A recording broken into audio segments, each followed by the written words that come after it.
Actor Peter Sellers died tonight in London at the age of 54. Sellers suffered a massive heart attack in London yesterday. He never regained consciousness. Peter Sellers, the comedic genius behind beloved characters like the clumsy yet ever so charming Inspector Clouseau in the Pink Panther series, and the eccentric former Nazi scientist Dr. Strangelove in the eponymous film, passed away 44 years ago, leaving an unfillable void in entertainment. His remarkable knack for bringing laughter and joy to audiences worldwide remains unmatched, and his films continue to be cherished by generations of fans. But as time has passed, the truth about the man behind the laughter has slowly come to light. Peter Sellers was a complex person whose personal life was marked by turmoil and inner struggles that few knew about. From his rocky relationships and marriages to his battles with mental health, Sellers' life was a tangled web of both triumphs and tribulations. Today, we'll embark on a voyage to uncover the real Peter Sellers, plunging into the highs and lows that shaped his life and career. As we explore Sellers' life, we'll discover a man who often struggled to find his own identity, frequently losing himself in the characters he played. We'll examine his relationships with family, friends, and colleagues, and how these connections influenced his personal and professional life. We'll also discuss his mental health challenges and how they affected his career and his quest for happiness and fulfillment. Join us as we celebrate the life of Peter Sellers, a man who brought humor and joy to the world while grappling with his own personal demons. Facts First presents Peter Sellers died 44 years ago. Now his shocking secrets come to light. Early life and troubled upbringing. To find the real Peter Sellers was almost impossible. He was, more often than not, the person that he was playing.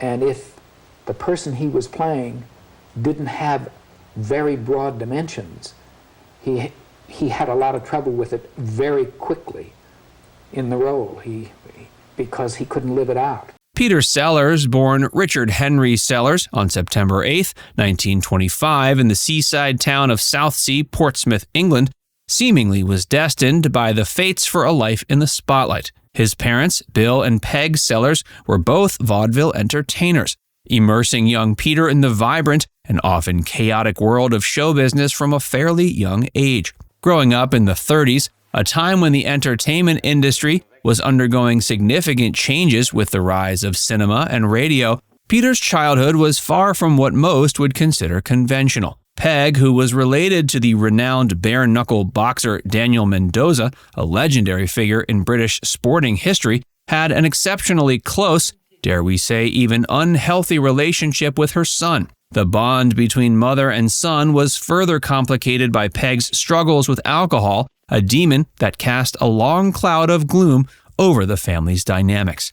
Peter's father, Bill, a Protestant, and his mother, who was Jewish, made the unconventional decision to send their son to a Roman Catholic school, St. Aloysius College. This exposure to diverse religious and cultural influences later manifested in Sellers' ability to seamlessly adopt various personas and accents, a hallmark of his comedic genius.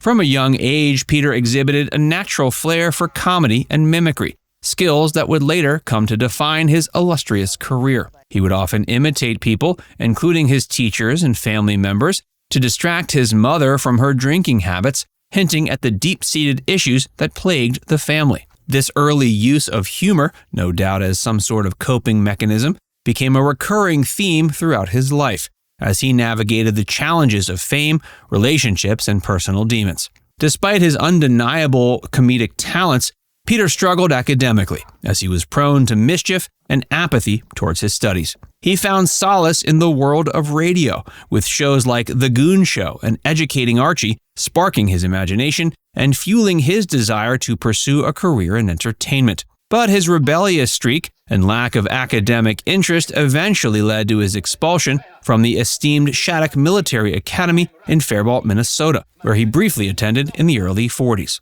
This stormy period in Sellers' life, marked by familial instability, academic challenges, and a burgeoning interest in the entertainment world, laid the foundation for his future success and struggles alike. The seeds of his comedic brilliance, as well as his personal vulnerabilities, were sown during these formative years, setting the stage for a life that would be marked by incredible highs and devastating lows. As Sellers set out on his journey to become one of the most influential and beloved comedic actors of his generation, the echoes of his troubled upbringing would continue to rumble throughout his personal and professional life.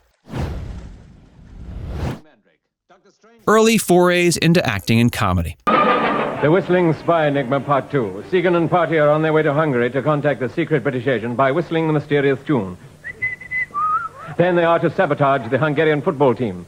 Segun's first contact was with the British ambassador. After his expulsion and a failed attempt to join the Royal Air Force due to a physical exam, Peter Sellers found himself at a crossroads.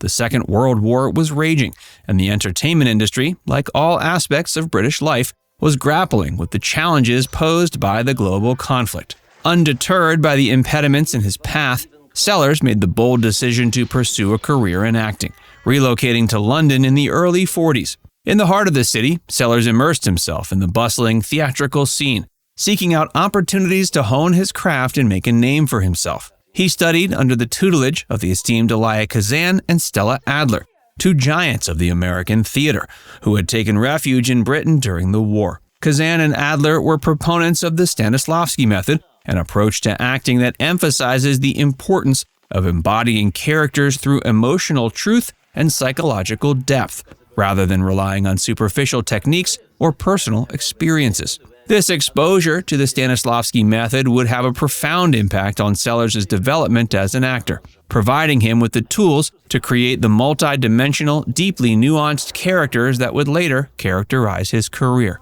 In the years following the war, as Britain wrestled with the challenges of rebuilding and redefining itself, the entertainment industry underwent a period of rapid change and innovation. It was against this backdrop that Peter began to make his mark, first in the world of radio and later in film. Well, I'll tell you straight out, Gene. What I like about you and your show is you're frank. No, I don't mean like the name. I mean, what you say is frank. Now, I likes that because it gets to the core, see? And when you get to the core, you get the essence. Precious bodily essence. No, that's an old sort of Cockney act. Sellers' knack for impressions and character-based comedy quickly gained him recognition, and in 1948, he made his BBC radio debut. This was a time when radio was still the dominant form of home entertainment in Britain, with millions of listeners tuning in every week to enjoy a wide range of programming, from news and documentaries to music and comedy shows. Sellers' ability to create memorable, often absurd characters using only his voice and a few well-chosen sound effects made him a natural fit for the medium. But it was his breakthrough role in the avant-garde BBC radio program The Goon Show that truly established Sellers as a comedic force to be reckoned with. Alongside fellow comedic luminaries Spike Milligan, Harry Seacombe, and Michael Benton, Sellers showcased his versatility by portraying multiple characters, each with a distinct accent, personality, and set of mannerisms. The show's surreal, absurdist humor and inventive use of sound effects and music challenged the conventions of traditional radio comedy, paving the way for a new era of experimentation and innovation in British entertainment. The Goon Show was more than just a platform for Sellers' comedic talents. It was a cultural phenomenon that captured the imagination of a nation still reeling from the aftermath of war. The show's irreverent, often subversive humor provided a much-needed escape from the austerity and social upheaval of the post-war years, and its influence can still be felt in British comedy to this day. For Sellers, the success of The Goon Show was a validation of his unique comedic vision and a springboard to even greater heights. As the 1950s dawned, Sellers began to explore the possibilities of the rapidly growing medium of television, appearing in a number of groundbreaking comedy programs that further cemented his status as a rising star. His successful transition from radio to screen was a testament to his adaptability and the universal appeal of his humor, setting the stage for his eventual conquest of Hollywood and global stardom. But even as Sellers' career reached new heights, the looming shadow of his troubled past and the seeds of future challenges were never far from the surface, foreshadowing the complex, often tempestuous journey that lay ahead. ascending the heights of Hollywood. As you know, television is a murderous medium to use up material. It eats it up. It's like a gigantic mouth. It takes everything you've got. So you've got to try and be fresh with something every week, and they seem to be. Every week I've seen it, there's always something. If you don't like the whole show, there's always something extremely good in it. The 1950s saw Peter Sellers make inroads on the silver screen, demonstrating his remarkable range in both comedic and dramatic roles. Notable performances from this era include his turn in The Lady Killers in 1955, his first significant film role, and his portrayal of 3 distinct characters in The Mouse That Roared in 1959. His performance in I'm All Right Jack in 1959 earned him the prestigious BAFTA Award for Best British Actor, further cementing his position as a rising star. But it was the dawn of the 1960s that truly catapulted Sellers to international stardom and solidified his status as a comedic icon. His portrayal of Claire Quilty in Stanley Kubrick's controversial adaptation of Lolita showcased his ability to tackle darker, more complex characters. But it was his incarnation of the bumbling yet endearing Inspector Clouseau in The Pink Panther in 1963 that would become his most iconic role, spawning a beloved franchise and earning him global recognition. Sellers' collaboration with Stanley Kubrick reached new heights with his tour de force performance in Dr. Strangelove in 1964, where he masterfully portrayed 3 distinct characters: the mild-mannered British officer Lionel Mandrake, the eccentric ex-Nazi scientist Dr. Strangelove, and the hapless American president Merkin Muffley. The cinematic trifecta encapsulated Sellers' uncanny ability to fully inhabit diverse roles, often within the same film. A turbulent personal life. Well, we met at the Dorchester, and Peter knocked on my door and invited me for a drink. Yeah. And that's it? Mm-hmm. Now, Peter, does that agree with your script? Yes, it does, actually. I happened to look in one of the papers, and I saw this beautiful girl, and I thought I would so much like to have a drink with her. And so I knocked on her door and said, would you like to come in for a drink? And she said yes. And there you go. Despite his astronomical success, Peter Sellers' personal life was marred by turmoil and instability. The scars of his troubled upbringing manifested in adult relationships, earning him a reputation as an insecure, jealous, and overbearing partner. Sellers embarked on 4 marriages throughout his life, each characterized by its own set of challenges and heartbreak. His first marriage to Anne Howe produced 2 children but ended in divorce, precipitated by Sellers' highly publicized affair with Italian bombshell Sophia Loren. His second marriage to Swedish actress Britt Ekland was a tumultuous union marked by Sellers' controlling behavior and volatile temper. Ekland, who has described Sellers as a very tormented soul, endured his attempts to mold her into a Sophia Loren lookalike, his destructive fits of rage, and his frequent threats of divorce.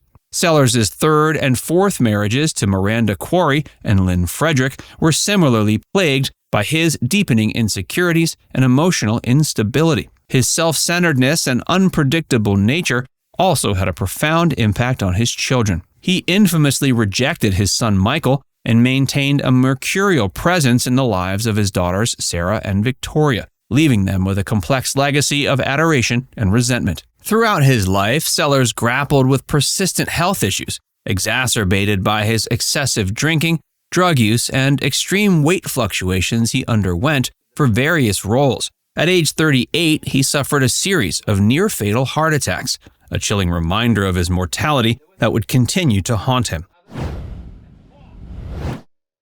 Career peaks and valleys. It's a bit delicate. I need I'm going out with this bird. And if I'm on a scotch, it makes me nice and lively all night. And if I'm on the vino, it's all down to larking, isn't it? I mean, nothing happens. The late 60s and early 70s marked a challenging period in Sellers' career, and a string of poorly received films and his increasingly difficult reputation began to erode his marketability. He became notorious for his on-set clashes with directors and co-stars, his unpredictable behavior fueled by his deteriorating health and escalating substance abuse issues. But two pivotal roles in the latter half of the 70s served to resurrect his career and reaffirm his status as a comedic powerhouse. His return to the role of Inspector Clouseau in 1975's The Return of the Pink Panther breathed new life into the beloved franchise and reminded audiences of his unparalleled comedic timing. But it was his haunting portrayal of the enigmatic gardener Chance in Being There in 1979 that truly showcased the depth and subtlety of his acting prowess. This understated performance earned Sellers an Academy Award nomination and stands as a testament to his ability to inhabit characters with a profound sense of humanity, even in the face of his own personal demons. Secrets and Shadows. One of the most disturbing revelations to emerge in the years following Sellers' death was the extent of his cruelty towards his son Michael. Despite Michael's efforts to reconnect with his father and rebuild their fractured relationship, Sellers callously cut him out of his will, leaving him a mere £800 while bequeathing the vast majority of his estate to his fourth wife, Lynn Frederick. This act of betrayal and rejection devastated Michael and painted a picture of a father consumed by his own insecurities, resentments, and inability to show genuine love and affection towards his own child. Abuse and mistreatment of partners. You see, he decided my life. If he didn't want to film, I was offered lots of films, and if he didn't like it, he would just say to the agent, no, she's not going to do that. So he decided all aspects of my life. As more details about Sellers' personal life emerged, a disturbing pattern of abuse and mistreatments towards his partners came to light. Britt Eklund, his second wife, has spoken candidly about the physical and emotional abuse she endured during their tumultuous marriage. Sellers' controlling behavior, violent outbursts, and constant threats of divorce created a climate of fear and intimidation that left deep scars on Eklund's psyche. Other partners, including his first wife Anne Howe and fourth wife Lynn Frederick, also experienced the darker side of Sellers' personality, which was characterized by a toxic combination of jealousy, possessiveness, and emotional manipulation. Erratic on-set behavior. Stop, cut. Cut the film, stop the lights, cut everything. Cut the music, sound, don't move anybody, stay where you are. Cut, stop!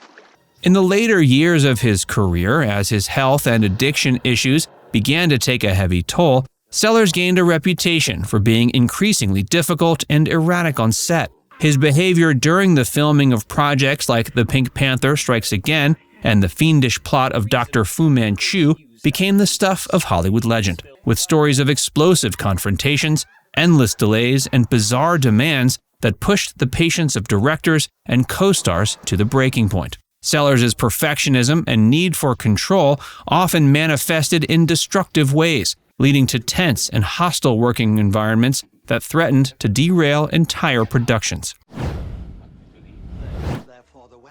Substance abuse and addiction. As we've touched on, behind the scenes, he grappled with a wide range of substance abuse issues that exacerbated his already fragile mental state. His excessive drinking and drug use, which he often relied on to cope with his insecurities and the pressures of fame, had a significant impact on his health and his ability to function both personally and professionally. Sellers was a heavy drinker and a regular user of cannabis, and many attributed his violent mood swings to recreational drug use. His addiction was so severe, it played a considerable role in his untimely death from a massive heart attack at age 54. The toll of his addictions was evident in his physical appearance, his unstable behavior, and his increasingly strained relationships with those around him. His substance abuse also had a detrimental effect on his professional life.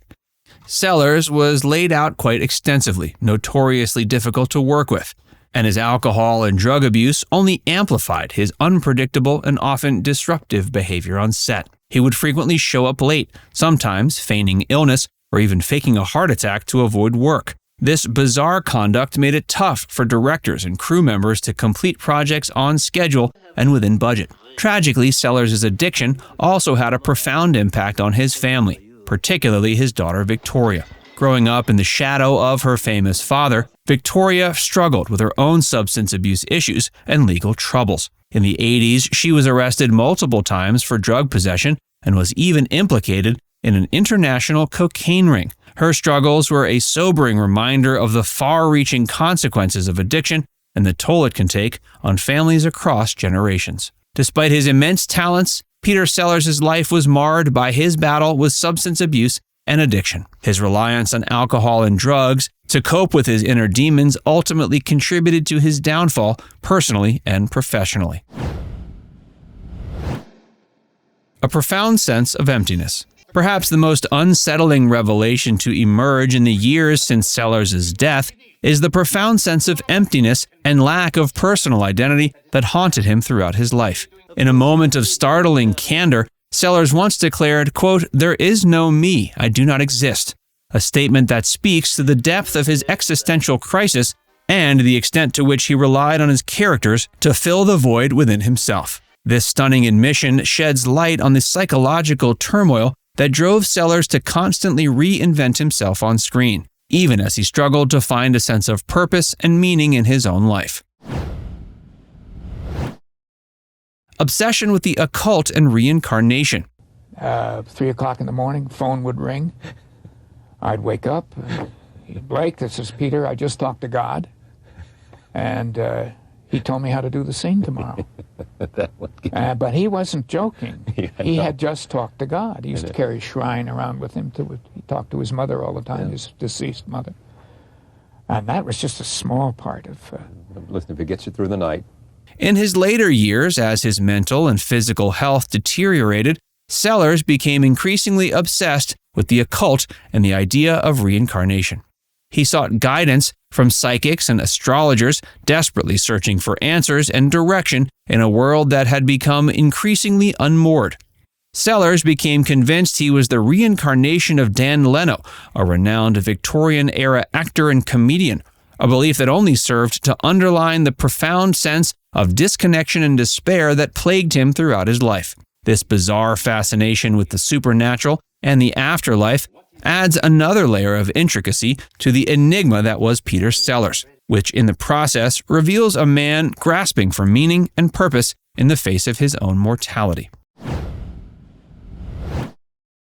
Strained relationships with his children. Beyond his cruelty towards Michael, Sellers had a complex and strained relationship with his other children too. His daughters Sarah and the aforementioned Victoria have spoken about the emotional distance and unpredictability that characterized their interactions with their father. Sellers' self-absorption and inability to prioritize his family life led to a deep sense of abandonment and resentment among his children, who struggled to reconcile the public image of their father as a comedy genius with the private reality of a man who could be cold, dismissive, and emotionally unavailable.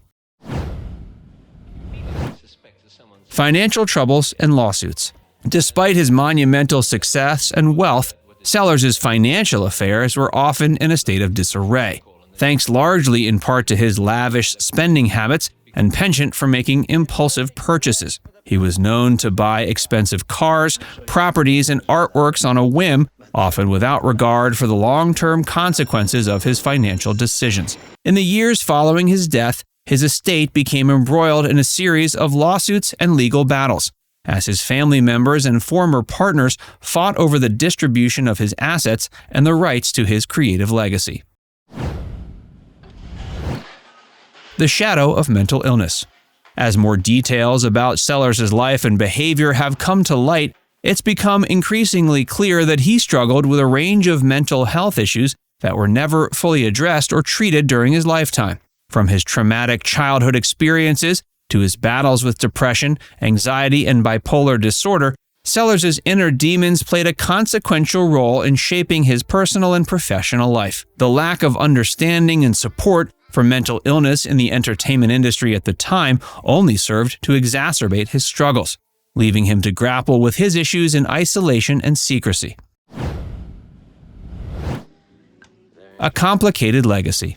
His versatile film acting career, Peter Sellers has died tonight in a hospital in London. A spokesman there says his heart just faded away. He was 54 years old. he never regained consciousness from a third massive heart attack he suffered yesterday. His wife and children were at his side when he died.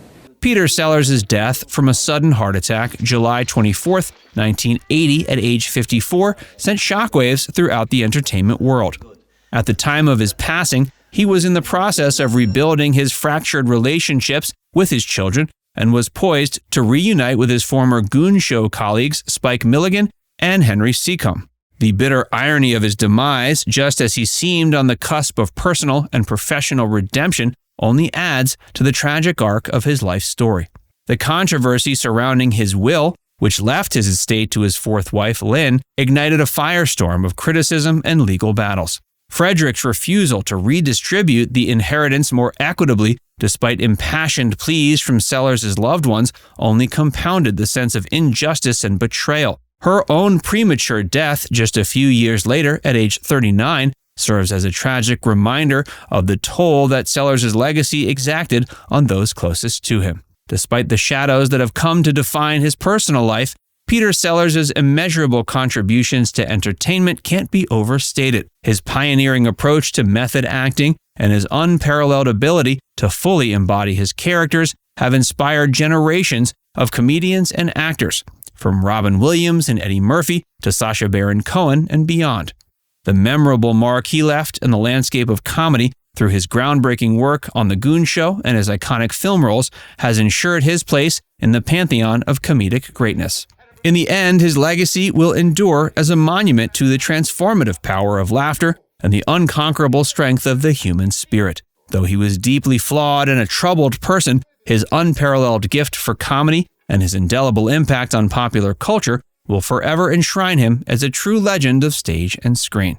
Now it's time to hear from you. What's your favorite memory of Peter Sellers? Let us know in the comments section below.